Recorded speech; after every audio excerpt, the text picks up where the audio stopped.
All right, guys, I got some updates for you. There's not a show on Monday or Tuesday because of Christmas, but there's too much stuff to get to, so I wanted to make sure to do a little side video to get into some of the updates that we have on Israel and Gaza. So, of course, as per usual, it is not pretty, not even close. So, first of all, Iran is now apparently threatening to shut down the Strait of Gibraltar and get involved in the Mediterranean Sea. There are already some reports that the main port in Israel has lost more than half of their imports coming in. I saw one number said 85%. I'm not sure if that's confirmed. It almost sounds too big to be believable, but there's a big impact on the Israeli economy as a direct result of what they're doing to the Palestinians. So Iran is now saying that publicly. Now, at the same time, there was also there were reports that Iran struck an Israeli-linked oil tanker ship in the Arabian Sea, but when I looked into that further, it actually appears like the U.S. is accusing Iran, or like Iran-linked people, of doing that attack. I don't know if they say that's the Houthis, because the Houthis have been very open about doing this now for a while over in Yemen, or if it's some other Shia group that was doing it, but the more I looked into it, the more it appeared like the U.S. was just accusing Iran of it, but Iran actually is saying, we didn't do that. They are threatening to do stuff in the Mediterranean Sea and shut down the Strait of Gibraltar, but they didn't do the attack that just happened. So we also have there was a poll that came out of Saudi Arabia, and I think the number was 96 or 98% of the population said that all Arab countries should now cut ties with Israel. And the reason why that's important is because we were pretty close to Saudi-Israel normalization, and because of what Israel is now doing in Gaza, that appears to be totally off the table. I don't think MBS could make some sort of a deal with Israel now and then turn around and be able to face his population domestically, even though he's a dictator. When it's 96 or 98% of the people who are like, don't do it, there's no way that he's going to be able to do that. So this is having wide-ranging consequences, and it still, despite all this, it doesn't look like Israel's even close to stopping. So, at the same time, Israel is now apparently saying they're going to take over the Gaza-Egypt border, and that is with or without the consent of Egypt, so this would also be a massive escalation. You have a devastating report that came out from Al Jazeera about how some Israeli bulldozers ran over pregnant women who were in labor. They were going to the hospital, and bulldozers ran them over.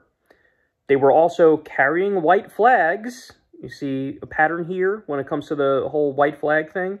And they were attempting to reach a hospital in Tal al-Zatar, Gaza. So this, I mean, add this to the list of like the unimaginable war crimes that we've been seeing. I mean, it's almost like you literally can't make this up. If you were making a show and you wrote a scene where this happened, people would go, no, don't go with that, because it's almost too much of a comic book villain in that scenario. Well, guess what? Apparently the comic book villain is real, and it's the IDF.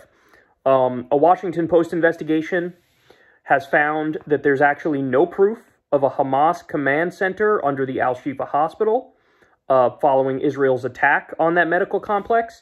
And there was a bunker underneath Al-Shifa, and we know that because the Israelis built it in the 1980s, but apparently that was not connected to any other tunnels, and it was not a command and control center. And now the fact that you have even the Washington Post is coming out and saying, hey, we looked into this, and this is not true. I mean, that's kind of a big deal, right? With these Western media outlets now saying, by the way, weeks late, Palestinian journalists were ahead of everybody on this, but weeks late going, yeah, I guess you're right. There's no Hamas command and control center. And remember, Joe Biden had come out and said, oh, no, it's definitely a command and control center. And when he was asked by journalists, like, do you have evidence? You're going to prove that? He was like, no, just take my word for it. Beyond words at this point. So we also have, there was a UN report that says Israeli forces took control of a building in Gaza where civilian families were sheltering. They lined up all the men, fathers and sons, and executed them in front of their families. Now, again, this is the UN that's coming out and saying this. They also then forced the women and children into a separate room and threw a grenade into it. So again, I come back to, are there no lines? Are there literally no lines? I think the most jarring thing about all this is just the realization from everybody who's paying attention that it's not even like international law exists, but it's like not enforced properly. It just seems to be totally fake. It's just totally made up. You can apply it against the official enemies of Western countries, but when it's supposedly Western countries doing the crimes, it's just, there are literally no lines. It's like we're still back in the days prior to the Nuremberg Tribunal and the Geneva Conventions and the International Criminal Court and the International Court of Justice. It appears to be the wild, wild west internationally. And it's just, I mean, again, I have no words for it. Israel has issued a censorship order directing the media to, quote, submit to the censorship of all materials dealing with the activities of the Israeli Defense Forces. That is literal. It's a direct quote. Ken Klippenstein from The Intercept sent me this earlier, that they are calling their own thing censorship. Like, they're not, like, usually governments will try to come up with some, like, Orwellian sounding thing to twist it, come up with some, like, more benign sounding term. No, they're literally saying, like, we are now going to censor you. It's incredible.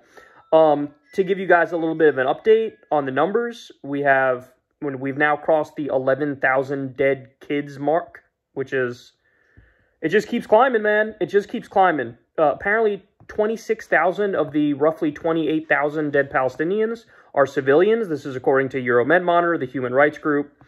The Associated Press had an article where they came out and said, Israel's bombing of Gaza is worse than the Allied bombing of Germany in World War II, as well as Ukraine's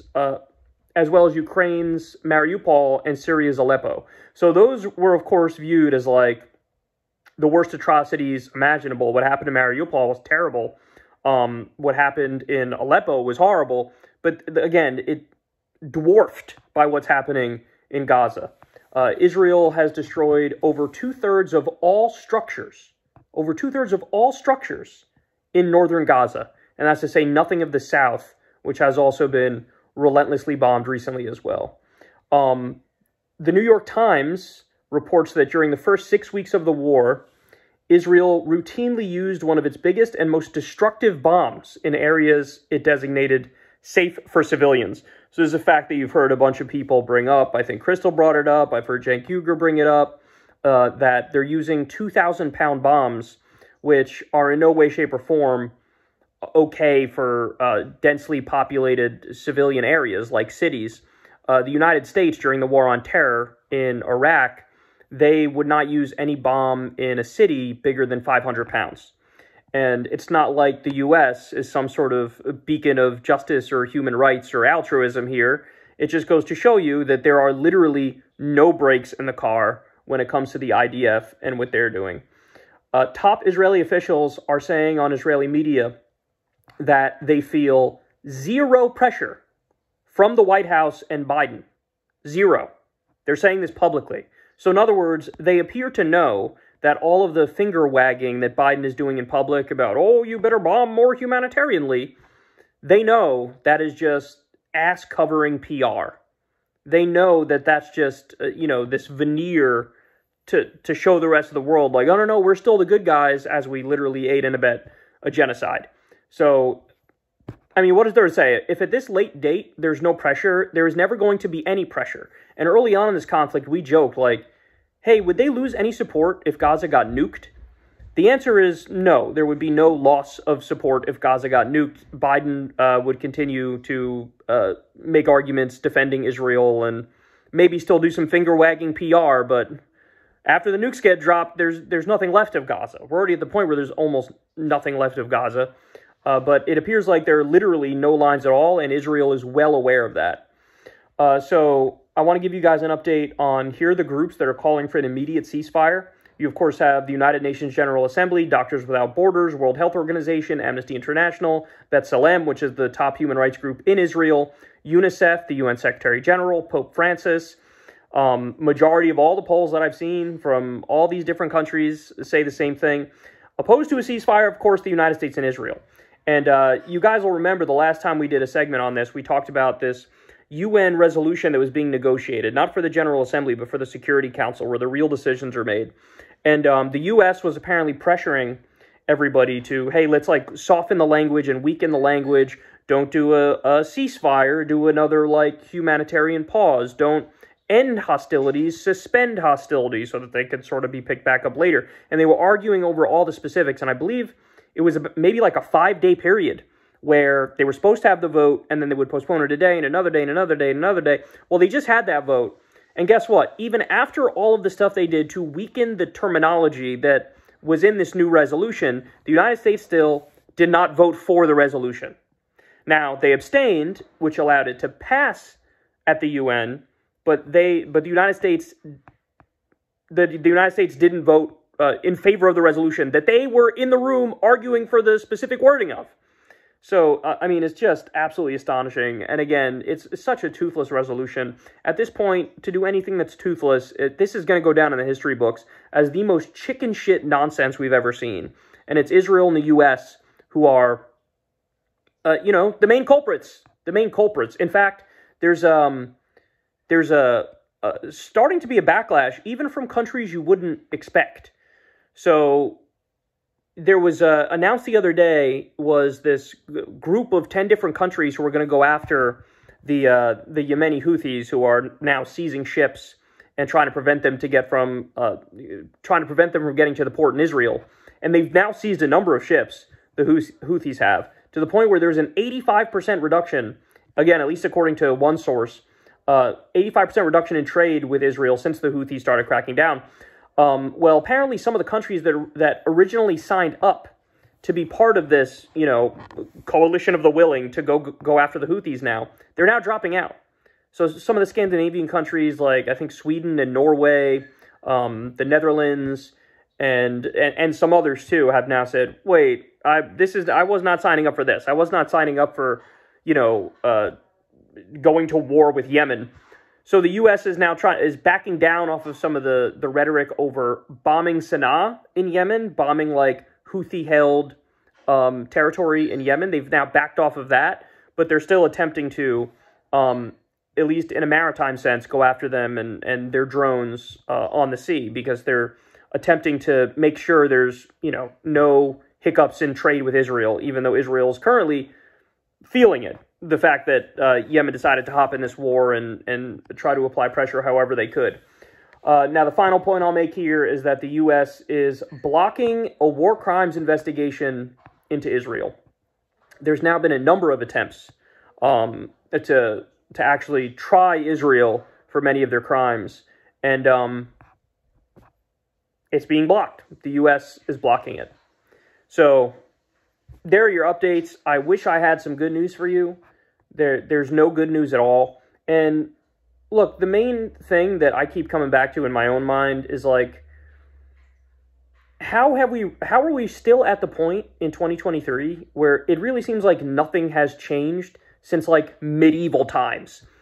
It just so happens to be the case that we have better weapons now, right? So conflicts are like more deadly and more dangerous, but like the ethics and the morals have not changed at all.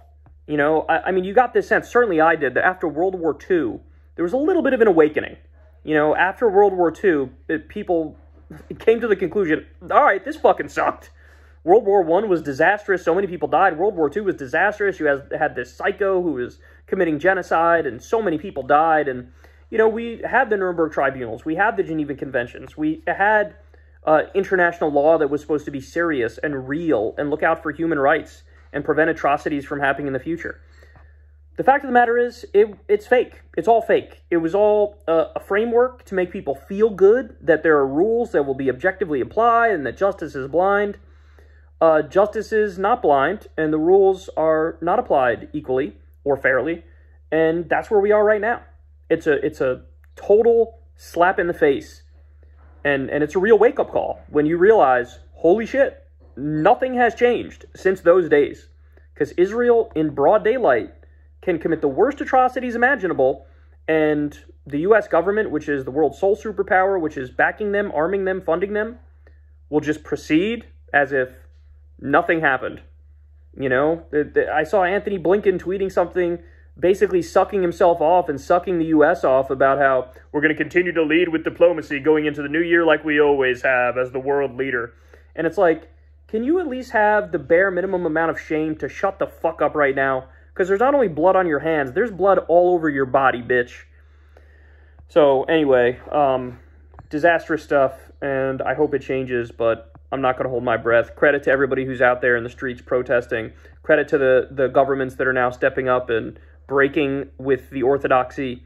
It's good to see that, you know, the U.S., in a sense, stands alone in the international community. It stands alone. And look, what does that say about us? If we look in the mirror, what's looking back at us is not pretty.